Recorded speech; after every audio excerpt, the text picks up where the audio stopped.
All right. Welcome in. You have found us once again. Shoot the Gap, Rabbit Hole Fantasy Football Show. Here to help you be gruntled with your fantasy football team and your fantasy football decisions. Wow, you turn that down quick. You're like, here you go. There's the music, and whoop. Man, sorry about that. If I was the band, I'd be offended. Dude. You totally like closed the curtain on a midstream. Hey, that's why we were talking about it before. We're still in training camp. We're still getting the nervous Nellies out and what have you. Yeah, this is I am your humble host, Brian The Amigo Baldwin, and this, of course, Connor. We got Marshall. Oh, don't you try to make up. Don't you try to turn it up, dude, make it up like I love you, man. Don't try to do that. You messed up. I messed up.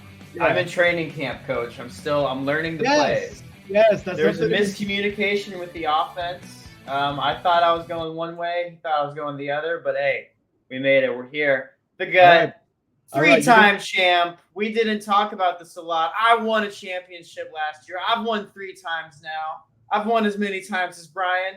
It's even out up here. We've each won 3 times, so you better be listening to us, dog. We got some good advice for you. Yeah, but all 3 times it wasn't against each other. You weren't playing against me, so not all 3 times. So you were never we've never played each other. That's the foreshadowing. We need to have. We've never played each other like in a league together. I'm saying no. I mean in the championship. Yeah. So the last championship you got I wasn't a part of the league. So So yeah. Asterisks. Oh, there's an asterisk next to my championship. Yeah. My championships have asterisks, but yours don't. No, that's crazy, dude. That's actually crazy. Dude. What are you talking about? I don't get it. You sound sad. All right, so yeah. So that's sad, Connor. Yeah, I'm happy, Brian. Happy that we're back. That is your nickname. From training. This is our training camp. Yeah, because we're finally back. Shoot the Gap is finally back. And we're going to be doing at least 1 episode a week. You're going to be getting all types of content. You might have saw a little bit of the video I put out talking about draft strategies. You're going to see a lot of that stuff. We look cleaner. There's going to be music added on. It's going to be growing the shows. So this is the beginning of the show. So thank you so much for joining us. It's now. Do you want to guess how much, which number show this is, Connor? You want to guess? I think we're like 276.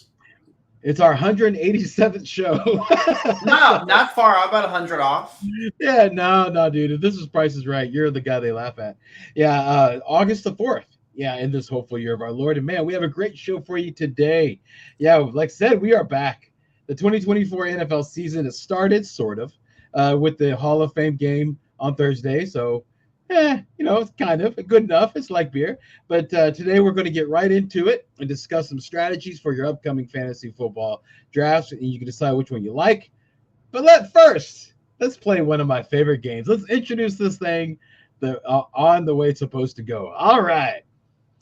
Merry early Christmas. All right. So place music in here. So, yeah. This is where normally in the regular season there'd be music playing right now. Yes, there will be. Yeah. Something to look forward to. Yeah, like and subscribe. So this is where I've always found it's easier to hear bad news in a nice way. So I'm going to say Merry early Christmas to a player, and then Connor will guess why. You can do this at work too.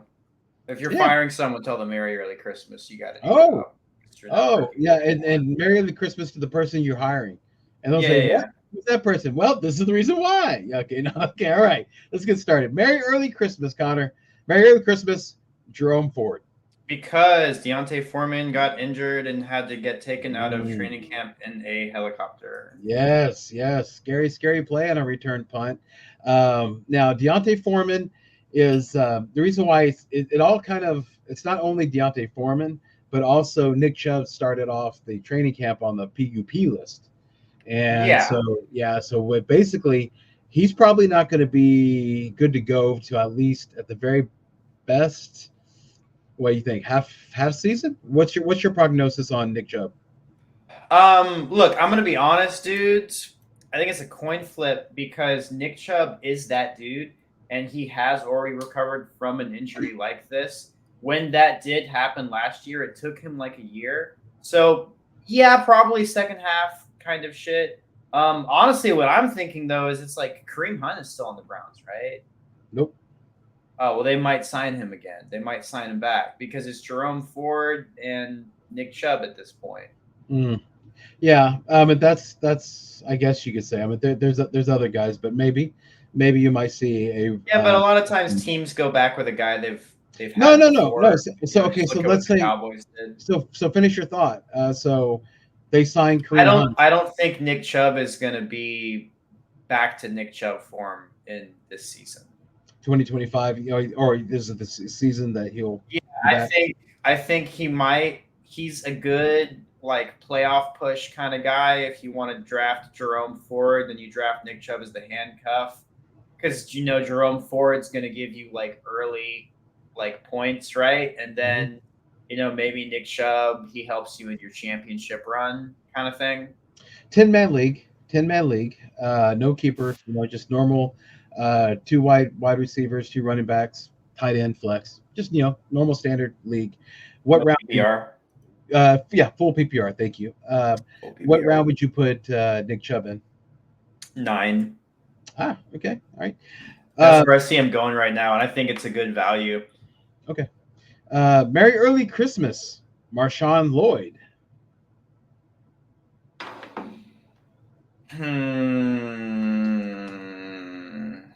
Now this is actually and this is more of a Christmas ham.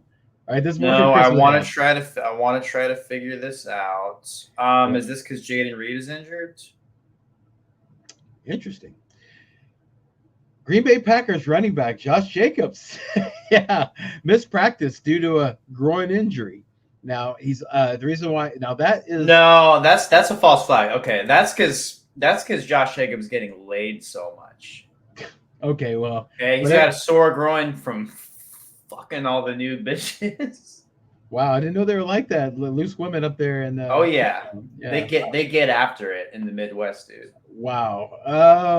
This is a new season, a new show, I guess. Yeah, man, we're having fun. New Connor, this is Merry Early Christmas. Yeah, we already got a bunch of F-bombs, and now we got some loose women in the I've always said the F-bomb. I've never strayed away from saying the F-bomb. Okay, wow. Well, we are all proud about different things. Okay, sure. So but no, it's in the off-season program, it was a hamstring injury that hurt Jacobs. And of course, he doesn't have the best track record, man. And last year wasn't really his best year. You could argue that he wasn't like in training camp, so he wasn't going through all the rigorous, training camp. But let me ask you, man. So you have that hamstring injury that he came back from, and then now you have a groin injury that he says just a tweak that he could be coming back from. Does it make you nervous? Make you nervous about Josh Jacobs? That's really, even though he's back, is it still a gift for Marshawn Lloyd? No, I don't think it's a gift for Marshawn Lloyd because Marshawn Lloyd is a rookie, right? Mm-hmm. I mean, round? What round? They took him in the third round. Third round, yeah. Okay, They signed. It makes me a little nervous, but at the same time, I'm still in on Jacobs. Like, this doesn't make me completely divest from him as a running back option. He isn't my first running back option, but to be fair, he's going in the third round of drafts right now. There's no running back that's just complete, 100%. They have no warts.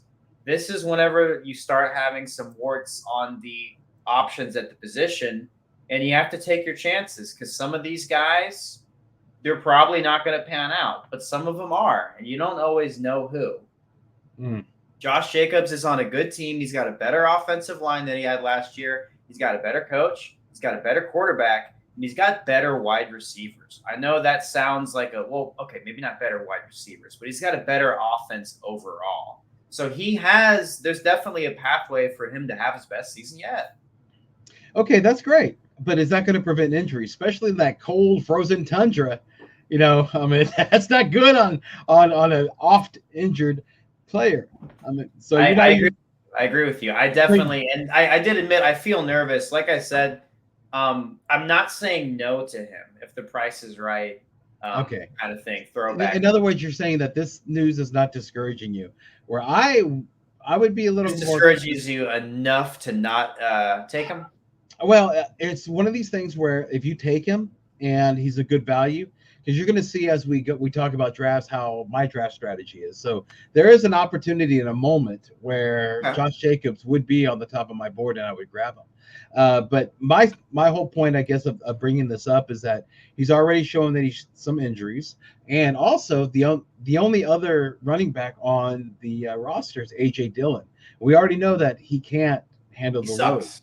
Yeah, it just I mean he has great quads, fantastic quads. Love him. Love his quads. Wish I had him. But they don't hold the ball. His hands do. All right. So nice quads, questionable hands, questionable vision. So Marshawn Lloyd looks like he's going to have an opportunity. So if you pick up Josh Jacobs, make sure that one of your last few picks is Marshawn Lloyd. Yeah, you need that insurance there. Merry early Christmas. Last one. Merry early Christmas, Calvin Ridley. Did D Hop get injured? Is that a statement or is that a question? Because it's rude to answer a question with a question. I thought it was like a real cool guy move to answer a question with a question. Yeah, younger generation thing. Yeah, he's injured. Yeah, nice little Google search. I just knew it the whole time. No, I was looking forward to my gut. Brother, I can see the reflection off your glasses, dude. You need your slick. Okay. Yeah. Next week, I just don't have the glasses. No, apparently not. Yeah, well, right now you do, and you think you're slick. I feel like that Kim Kardashian meme where she's playing poker. She has like mirrored glasses on. Sure. Yeah. Anyway, yeah, man, that's how you do it. I'm 3 for 3 today, dude. I'm doing awesome at Merry Early Christmas. No. Google. I'm the Tom Brady of Merry Early Christmas. Google is. Yeah, Google is. Yeah. Make sure if you're not Googling, you ain't trying. That's what they say.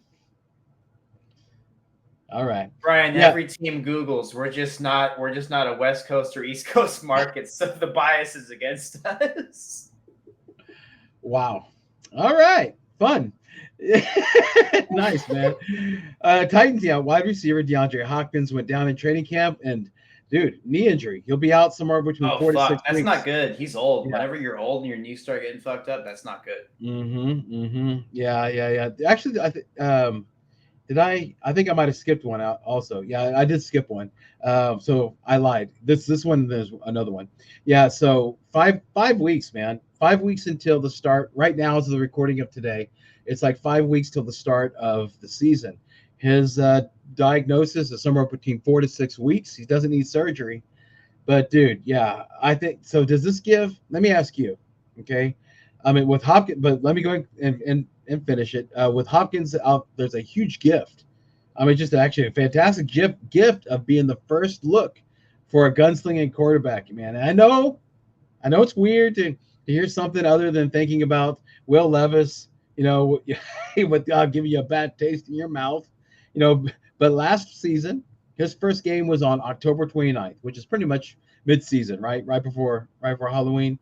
So in the 9 games that he played last year, he threw for 1,808 yards, 8 touchdowns, and 4 interceptions. That's about 200 yards per game average, right? At 8 games, theoretically, Levis would throw in about 3,415 yards and about 13 to 14 touchdowns. That's right around about Gardner Minshew had, and more than Justin Herbert and Russell Wilson last year, man. So pretty good gift. But did I get it right? Is it Calvin Ridley getting the gift, or is it Treylon Burks? Which one do you think? Or is it the tight end? It's not the tight end. The tight. Yeah, the tight end. The wide receiver 3. Yeah. I don't know, dude. It's one of those weird things where he is like a gunslinger. So like at the end of the day, not to like just kind of divert the question, but it's like he's probably gonna like be slinging it to more than one guy. I mean, it did seem like he had a real connection with Hopkins.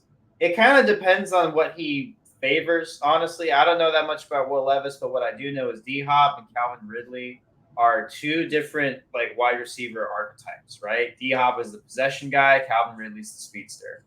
So I think it's really like, what is Levis like more? Does he like the receiver, the guy that can go up and get jump balls, or does he like the speed guy?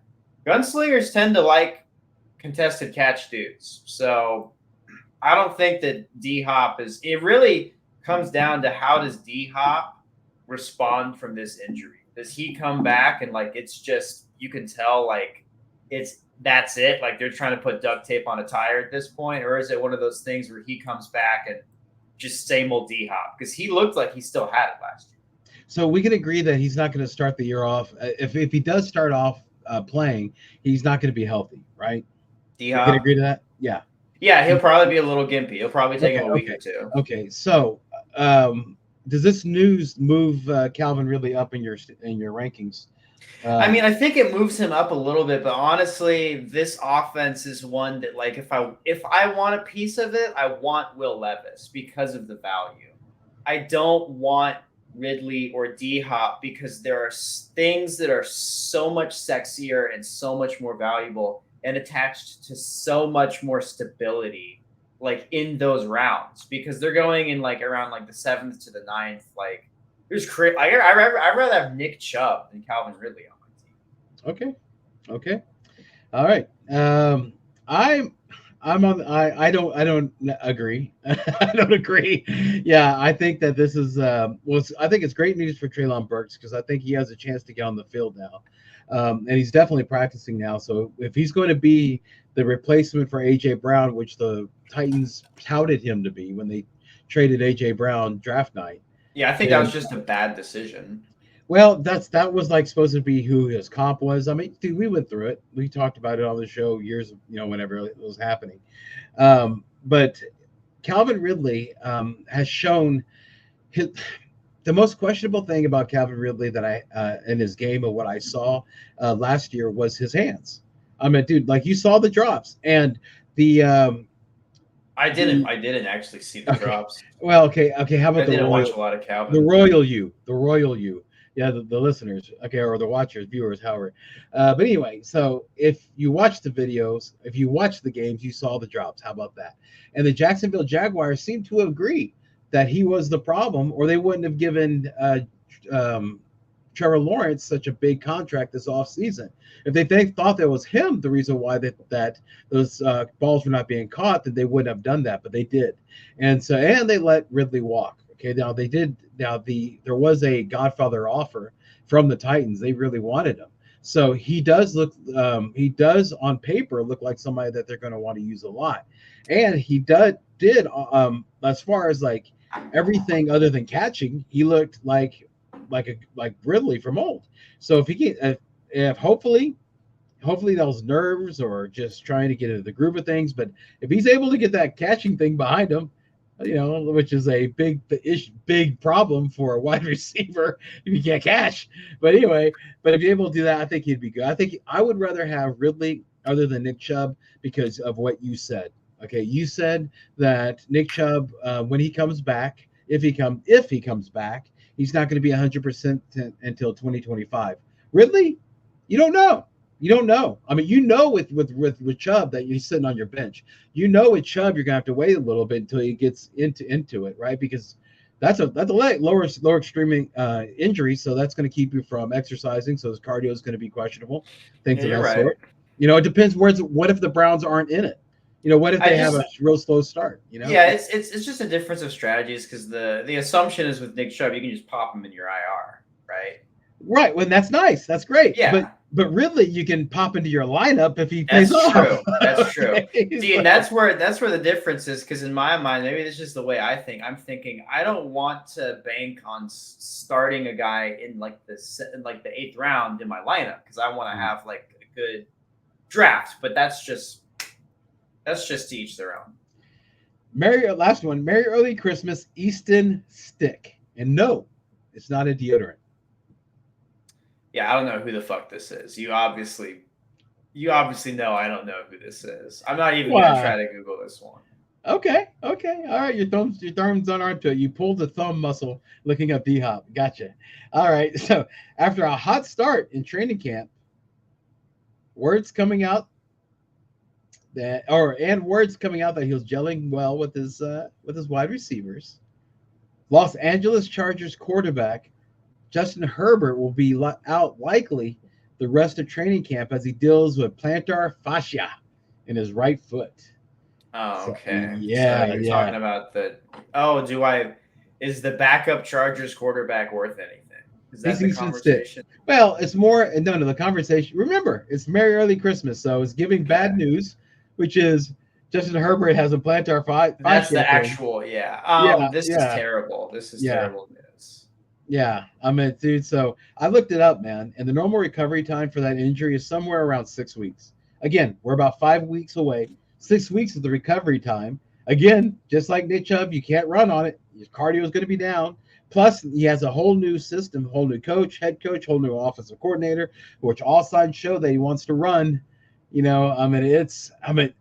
What does this do to the excitement? I would say this. Okay, we're kind of already foreshadowing about Herbert, and the fantasy community has already kind of poo-pooed Herbert all the way down to the double-digit rounds. Anyway, so let's talk about the guy that everybody was really excited about if Herbert was healthy, which is Lad McConkey. What does this do? I mean, were you on board with Lad McConkey with a healthy Justin Herbert? And if so, does this change things? Honestly, I kind of was, but then I wasn't when they drafted Brendan Rice. Okay, but okay. Because So I mean, like, I think they're both good guys, and you're right. There's probably going to be one guy, but I just don't know. Like, I'm thinking about it, like, Brendan Rice could totally, be the next. He could be like his dad, Jerry Rice, and he could just go bananas and go ape shit. We don't know. hmm. There's like So a high range of outcomes. For me, like the only piece of this pie that I was interested in was Gus Edwards, and I'm kind he's of hurt. indifferent. But J.K. Dobbins has one fucking leg. He has Yeah, one leg, yeah. You one saw the good leg. picture. You saw the picture. No, I heard someone talking about it. Okay. Yeah, Yeah, yeah. One leg, man. One leg. it's not Um, good. yeah, yeah. It's He's rough. definitely Dobby. He's not the Dominator anymore. No, no, no, no. R.I.P. Yeah, yeah. I was in on Lab McConkey because there was a lot of talk coming out of camp that what he was doing was he was filling the role of Keenan Allen. He was becoming the target that Justin Herbert really liked. And even though it was going to be a lower volume because of what's being proposed or assumed what the offensive plan is going to be, it's going to be high efficiency because he's the one getting most of the targets, right? Just like Keenan Allen, right? Whenever Austin Eckler would be healthy, so that's what the talk was, and from the rookie mini camps, man. So it's been consistent the whole off season.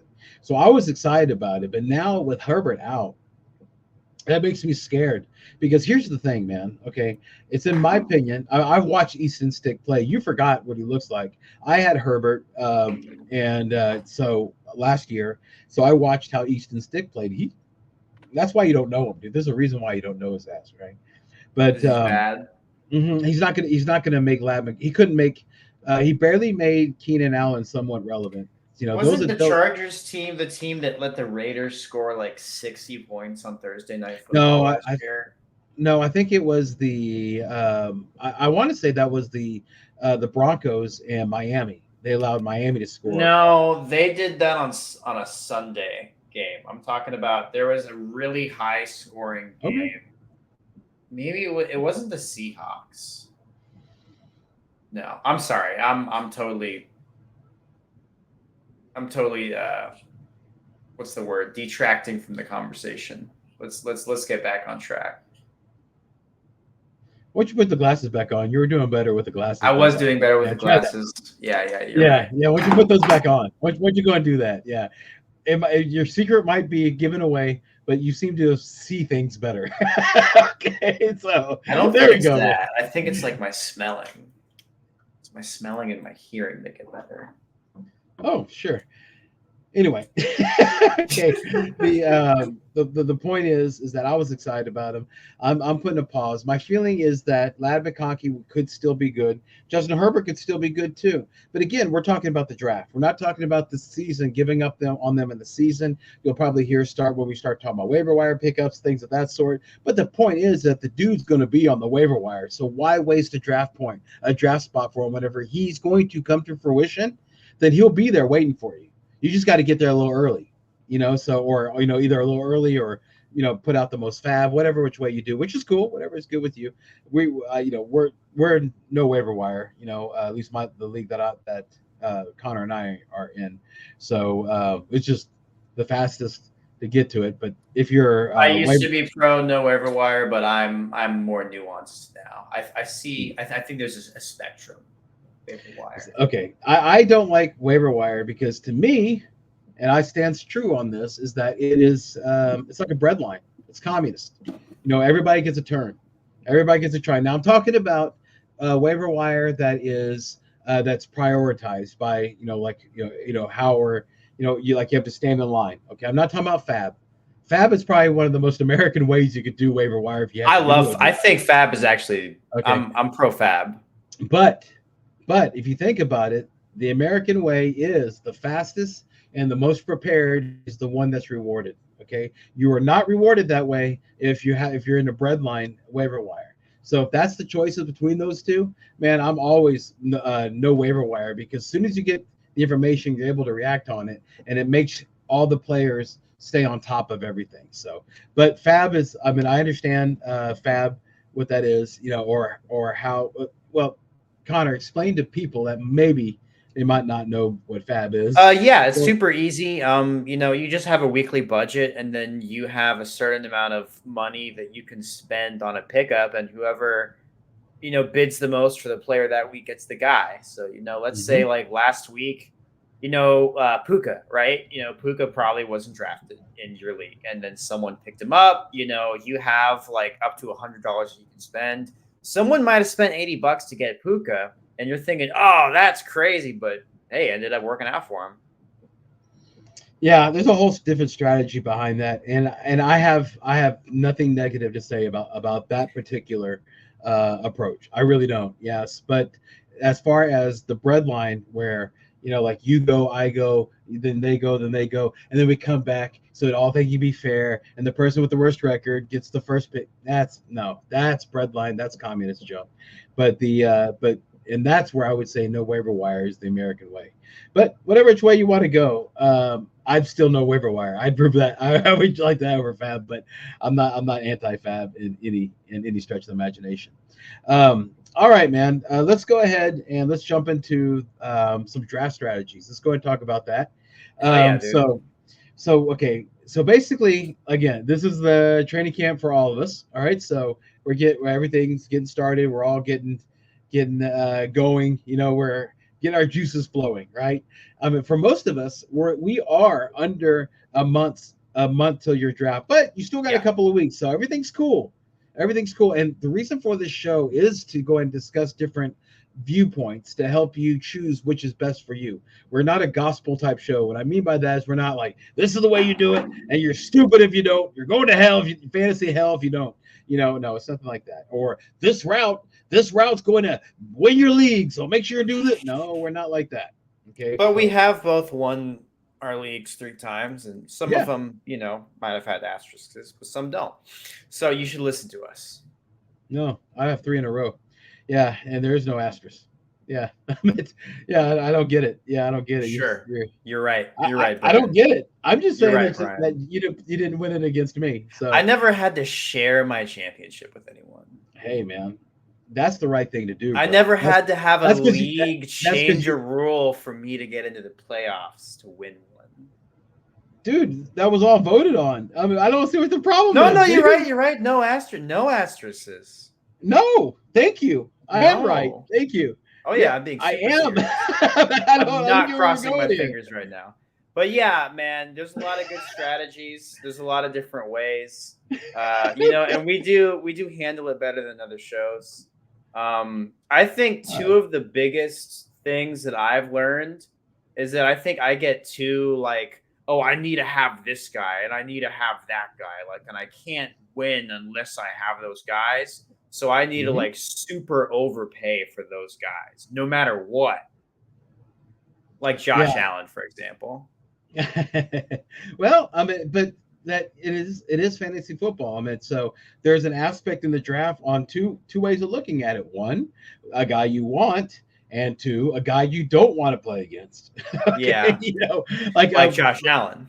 Well, Ethan, the doc, we were doing a a conversation, and he said that he just got through doing a mock draft, and he's like, you know what, I wrote down, I found where I wrote down players that I don't want to play against. So, that's such a altruistic way of looking at things. I love it because most people are like, these are the ones I must have. He's like, these are the ones I don't want to go against. It's like these are the ones I want.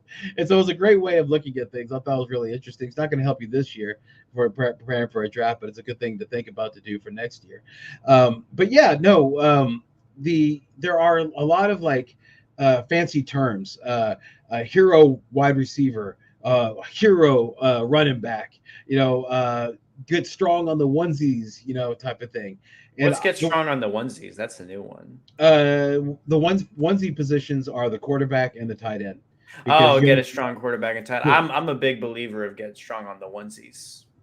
Oh, okay. Well, see, there you go. That's a Connor was doing an approach he didn't even know it was called. So, but well, go ahead. No, man, you're feeling it, brother. You're feeling it. Yeah. So one thing how I figured that out is what I liked to do, and this is kind of adjacent to what the doc was talking about. Is I would look at the two teams in the leagues that I was in that made it to the championship, and I would look at those two teams, how those teams were built. Like, oh, is there any consistency? Is there any like thing that just kind of always is there? And I noticed one of the two teams in the championship generally was strong at the onesies. They had a good quarterback and they had a good tight end, and generally that was the team that won. That was the team that had the better record during the season. They were the higher seed and they won the matchup. So, okay. If you're in a league that has a tight end, I know we talk about it a little bit. The league that me and Brian are in doesn't have a tight end spot, but the quarterback spot is still super valuable. And if you're in a league that has a tight end, most of them are, I think it's an insane way. Like we've talked about a lot, like it's just unfair. If you have like a top 3, top 5 tight end, it's unfair. Right. That's what we took out the for real, the tight end just to make it even the field for everybody. Because so that lets you know how good it is, like as a strategy, Well, yeah, but what are you giving up? And at this point, there are a lot of let's take tight end for example, okay? Because let me just go and state right now that I am not like that. It might come out that way, maybe, but it's not my approach. Because my approach, I am simply going through the draft and just picking the best available. Doesn't matter if it's quarterback, if it's wide receiver, if it's running back, tight end, whatever is the top of my list at that time. And yes, I know that means I could start off with running back, or wide receiver, not grab the anchor running back, anchor wide receiver thing like everybody focuses on. But here's what I saw is that because I'm talking about during the draft.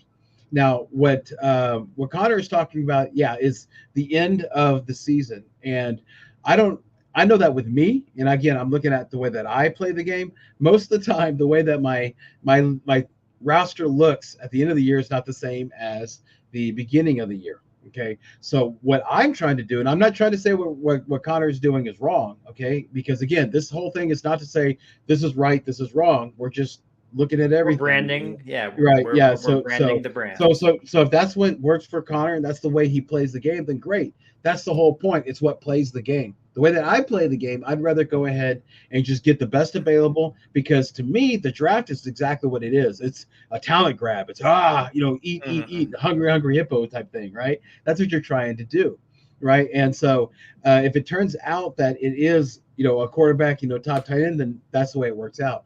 The thing that I would want to prevent is I don't want to do where I'm skipping out on a top of the line or a better wide receiver to get a lesser running back because I am looking at I need a running back. The mentality like I need an anchor running back or I need oh my God, I have 4 wide receivers and no running backs yet. What am I going to do? Okay, I understand that, but see the whole thing is that nobody. It's almost impossible to hit like on your first 4 rounds, right? I mean, it really is for everybody to hit on every 4 rounds. Okay, let's just do the first 4. So let's say if you have a hit rate of like 50%, because I would be ecstatic if I had a 50% hit rate, okay, or 75%. Let's do that. Let's be optimistic, right? So you have that one that doesn't go through, right?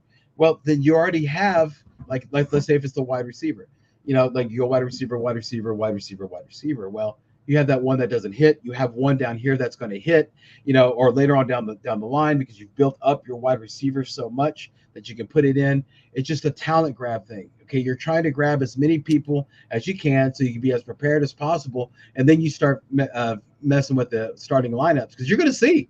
We're going to do shows, man. We're going to do shows talking about starting lineups, right? It's not going to be the first four people you drafted. Okay, it's going to be all over the No, place.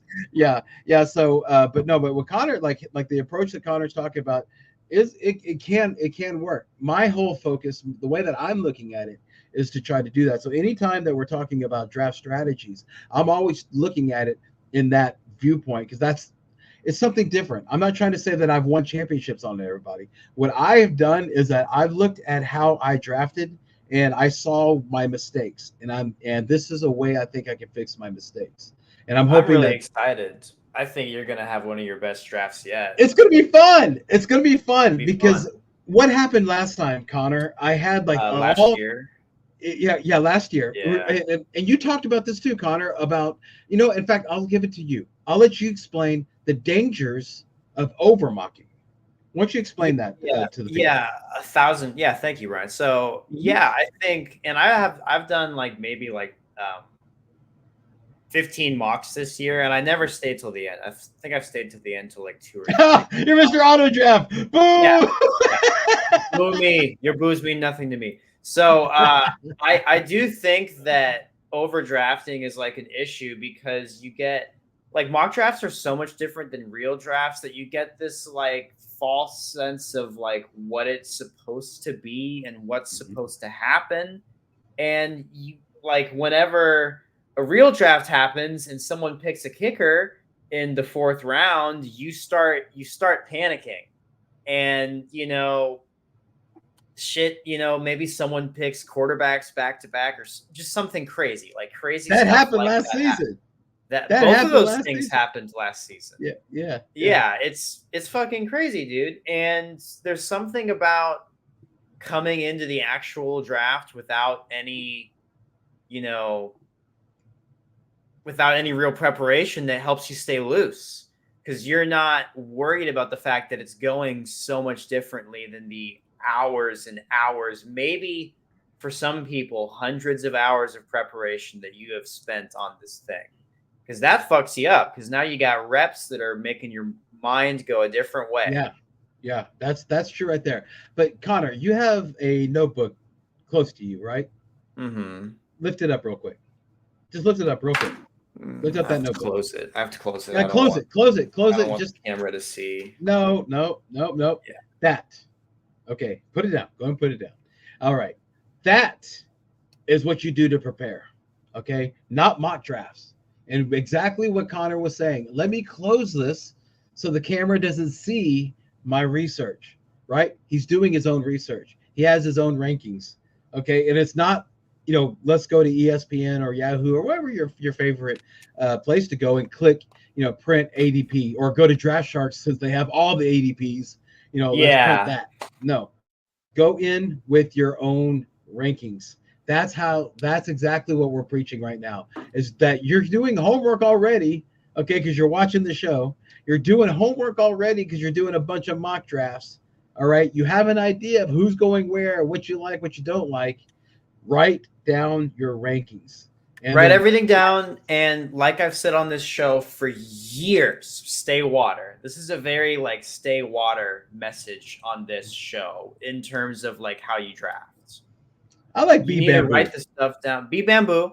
Be I like bee bamboo bamboo. or Bamboo stay sways. water. Yeah, to each their own, right? That's what Hey, the you show is never all hear about. lucky water. You always hear lucky bamboo. So hey, bee bamboo. That's right. But like water off a duck's back, we move on. Hey, yes. What I'm trying to say, and I wanted to talk about this before when you were talking about draft strategies. We I are don't, talking draft strategy. right? No, exactly. No, I'm sorry. When you're talking about how I like the strong on the ones, the quarterbacks and the tight ends, don't get it twisted. I'm not like a oh, I have to have that, and I will, compromise. Because at the end of the day, if you buy in 100% to any of these strategies, there's other strategies we haven't talked about. Don't forget about Thunderflex, Lightning Flex, because that's a big thing too. Like a lot of guys, they're like, I want to go running back, running back, running back, or I want to go wide receiver, wide receiver, wide receiver, right? They want to get that triple threat thing. And to Brian's credit, a lot of times those things don't hit.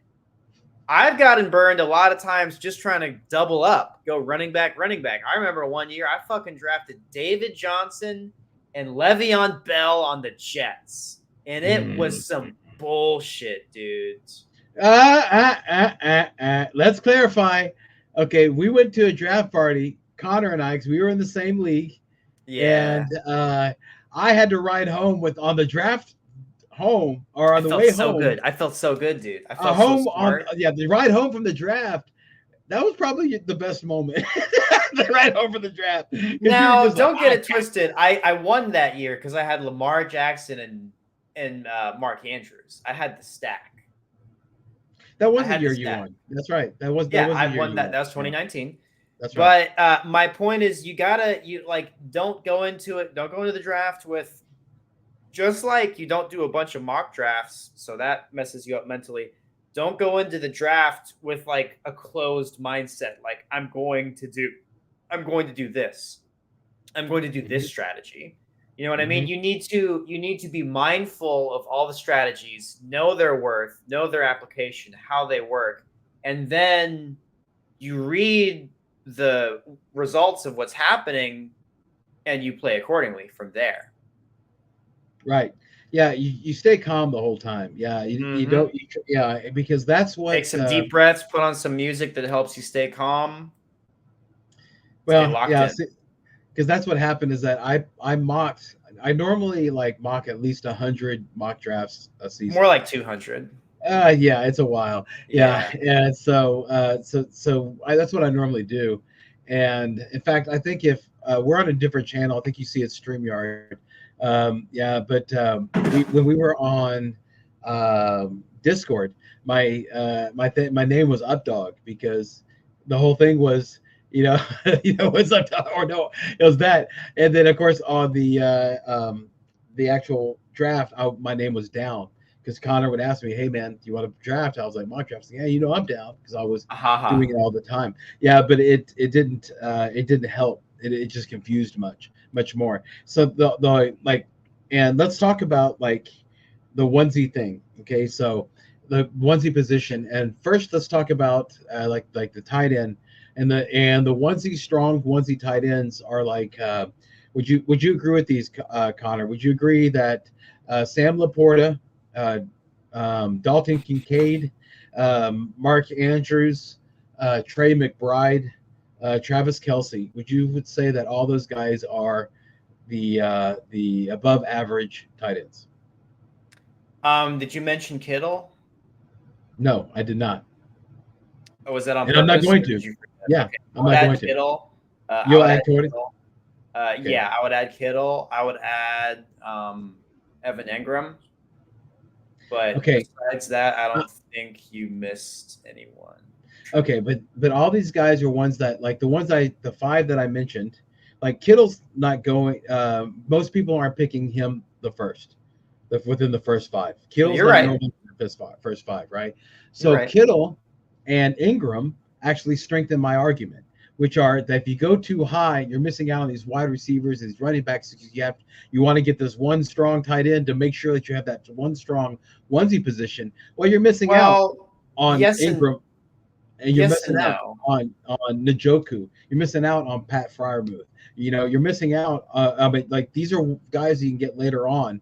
And what I would think is that the comparison points that those guys would provide according to where what the top five I mentioned before. Okay, those guys' points, and then the ones that we just mentioned. Okay, was that those points that if you deduct the spacing between the two, that's going to be a lot smaller than the points that would be between the wide receiver that you would get where you get that onesie position, and then the wide receiver that you would get whenever you are picking the Evan Ingrams and the Pat Fryermuths of the world.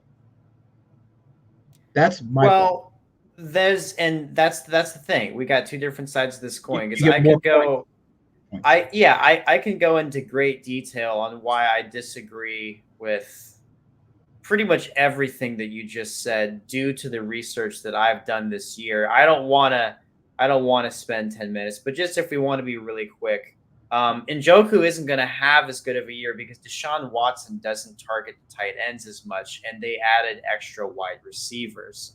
Who else did you mention? Pat Fryermuth. Pat Fryermuth is going to have either Fields or Russell Wilson throwing him the ball. Probably Fields. And Fields isn't going to be throwing it to Fryermuth. He's going to be throwing it to George Pickens. And when he's not throwing it to George Pickens, he's probably going to be throwing it to Roman Wilson. Evan Ingram was more consistent. Cole Kmet sucked. Cole Kmet was good, but I mean, come on, bro. Just let me stay with it. I gave you your time. I'm doing my points. Dude, I'm just trying. I'm trying to just ask a question. So it's just. Well, or do you want me to do like a debate? I'll do like a debate. I'll get a piece of paper. Right? Well, I didn't ask questions during your time. I let you have your whole thing. Oh, I would appreciate it. Yeah, I would have welcomed it. I'm sorry. Yeah, but go ahead. Well, I do think that Ingram was more consistent than Fryermuth. Fryermuth was good through the stretch last year, but he had Rudolph throwing him the ball. I don't really know if the other thing is we can't really trust the Steelers offense to be used the way we think it should be used because Arthur Smith is there. And yeah, I know he used Jonnu Smith a lot last year, but we also can all agree he should not have been using Jonnu Smith. So if we think he should be using Fryermuth, there's a more than, probably 20% chance that he won't. Whatever we think he should do, he might do the opposite. But I'm just going to stick with it. Evan Ingram, he's super cheap right now, and he's in a great situation. The Jaguars lost Calvin Ridley, so that means more targets for Ingram. All right, moving right along. Other guys like Kittle, San Francisco, there's a lot of crazy shit going on. Do you know who's not holding out? Do you know who's not causing drama? Do you know who's not taking away from the team chemistry in the locker room? George fucking Kittle. George Kittle. It's okay. You tried your best. Besides the question. Besides that, the value at the position, I think, is, did you say Mark Andrews? But dude, everybody knows that the San Francisco offense runs through Christian McCaffrey. Yes, but if Ayuk is gone, there's vacated targets. Okay, but see, here's the issue though. I don't want to argue Kittle because Kittle's not the in the top 5 that we were talking about. All right, same thing with Pat Fryermuth, and Pat Fryermuth was not in the top 5. But the thing is that if you're arguing that they're not going to be as productive as the top 5, then we should probably just look past George Kittle and focus on your argument that you had. Well, then the problem, and I would say who's the second wide receiver there? Right, but then the problem then after all of this talk becomes, the top 5 guys in terms of ADP aren't going to be the top 5 guys at the end of the year. So then the question becomes, okay, well, there's generally like a tight end or two that's probably the most expensive one, and you have to pay up for him, and it's like a guarantee. Back in the day, it was Rob Gronkowski. Kelsey, for a long time, Kelsey has been that guy. The question now is Sam Laporta that guy, right? Because now you'd argue probably Sam Laporta and Kelsey are the 2 guys. They're the 2 guys. They're the 1 and the 2, right? The thing is, they have this like Kelsey, like he can catch 4 touchdowns in a game. Like these other tight ends, they can't do that. They can't have 4 touchdowns in a game. They're not going to do that. But Kelsey does it. So that's why you pay up for him, kinda, to go back to the Doc's point. I don't want to play against this guy. I've had Kelsey score 4 touchdowns on me, and it sucks. You're trying to get a top 5 guy, right? So you either pay up for Sam Laporta or Kelsey, or you punt like what you're saying, and you try to, maybe you think Fryermuth's going to be the guy, maybe you think another guy is going to be the guy, but those dart throws are a lot harder to nail.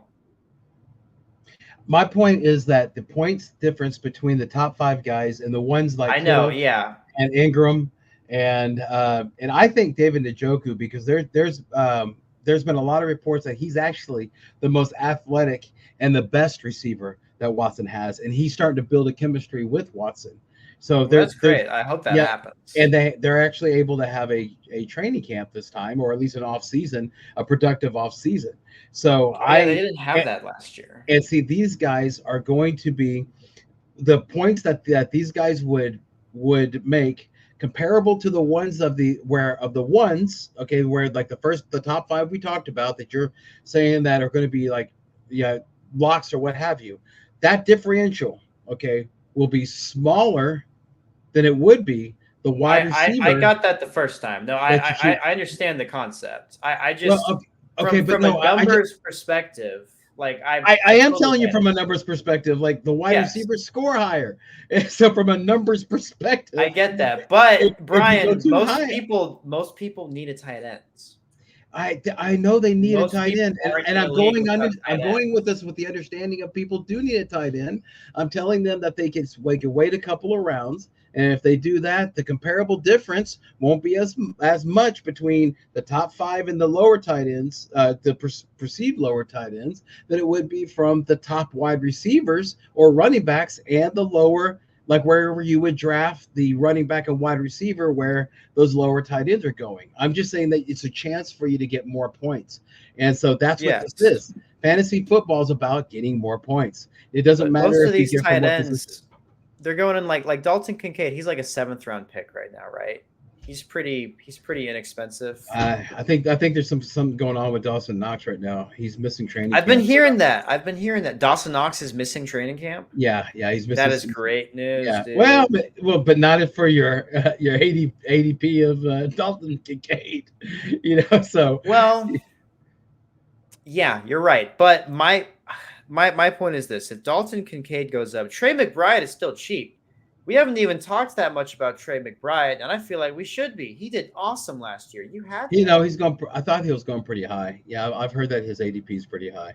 I think But I've actually, I think I'm more locked into the ADP than you are, Brian, because he's still pretty damn cheap, to be honest. okay, Yeah, I sure. think he's a hell of a value. He's going after Mark Andrews, if I remember correctly. What round? Ish. Like fifth.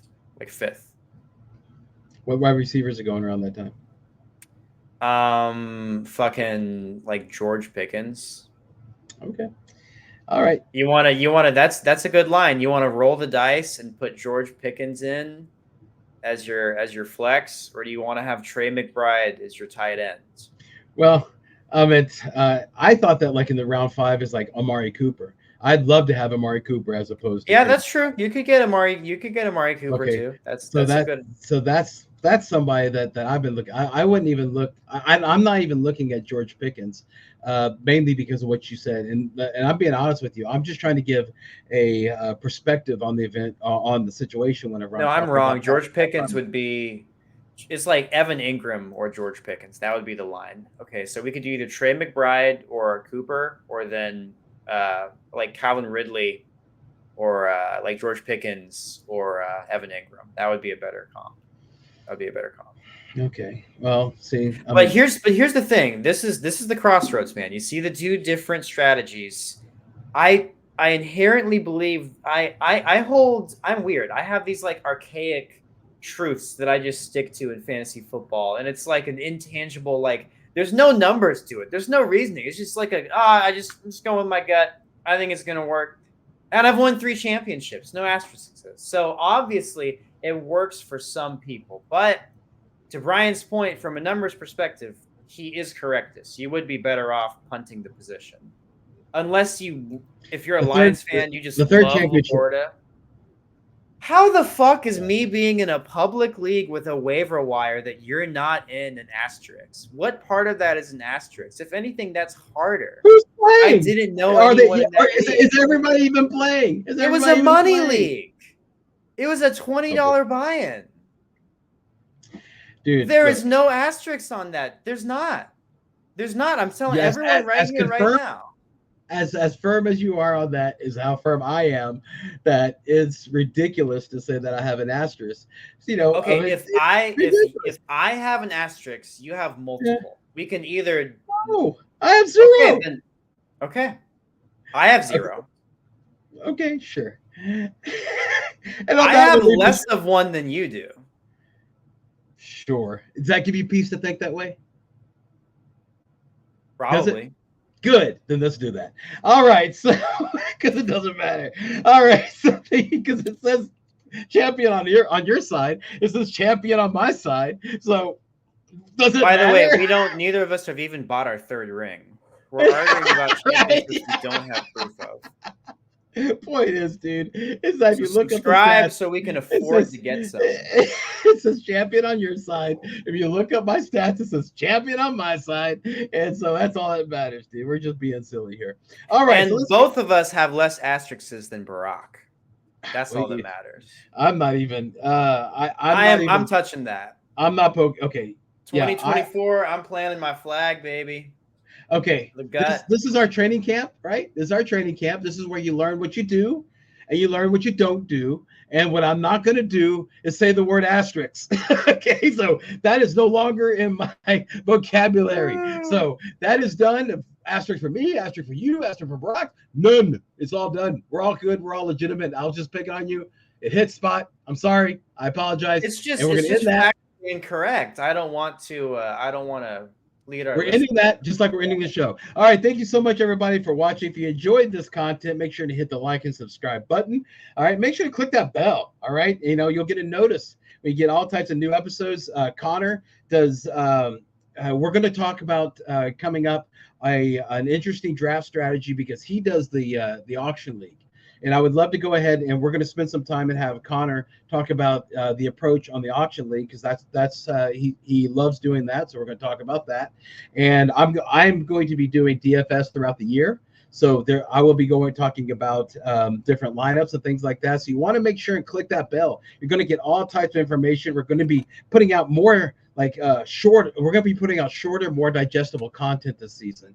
So whenever you see us, it's not going to always be like the hour long show. It's going to be sometimes it'll be 5 minutes, 10 minutes, sometimes shorter. We're going to be getting as much content as we can out to everybody to help you make the best decisions. That'll make you grundle about your football team, fantasy football team, and fantasy football decision. So, want to make sure, let everybody know, Connor has a book. Okay, he has a book. It's on Amazon. You know too much. Make sure you check it out. It's a great read. Okay, make sure to do that. Okay, it's support Connor. Okay, he put a lot of work in. It's a fantastic book about a fantastic person that you should know. That you probably don't, but you should know. I have a show, radio show, Drive Time Sports with Brian and Lori. That's on the High Volume Music Radio every Thursday between 4 and 6. A live show. So if you ever want to call about what I'm talking about here, you know, I'll be more than happy to discuss everything but asterisks. Okay, we're not talking asterisks. Yeah, that's going out there. So on behalf of Connor the Gut Marshall and me, Brian, your humble MC, Brian the Amigo Baldwin, I want to thank you so much for watching. Hope that this year's even better year than the last. Connor, there's something we do. It's called the Party Shots. It's where you give our last bit of advice before we shut down to our next episode. What's your party shot, Connor? I would have to say, at this point, do like a check-in every week. Like have your notebook in your secret place where no one can steal it from you, so they don't get your research. Do your research every week. Keep it updated. Check on news concerning your guys that you like, and just that way, you're gonna be up to date on information when you're in your draft, and you're going to have an easier time staying water and being flexible mentally, because not only do you not have just thousands of hours of drafting, but you have your info. You know who's injured, you know who's not injured, just like last year when Cooper Kupp got injured right before a lot of our drafts. And some people didn't know that, and they took him way too high. You're not going to be that guy this year. And mine is to make sure that before you draft that you have a convicted decision on players.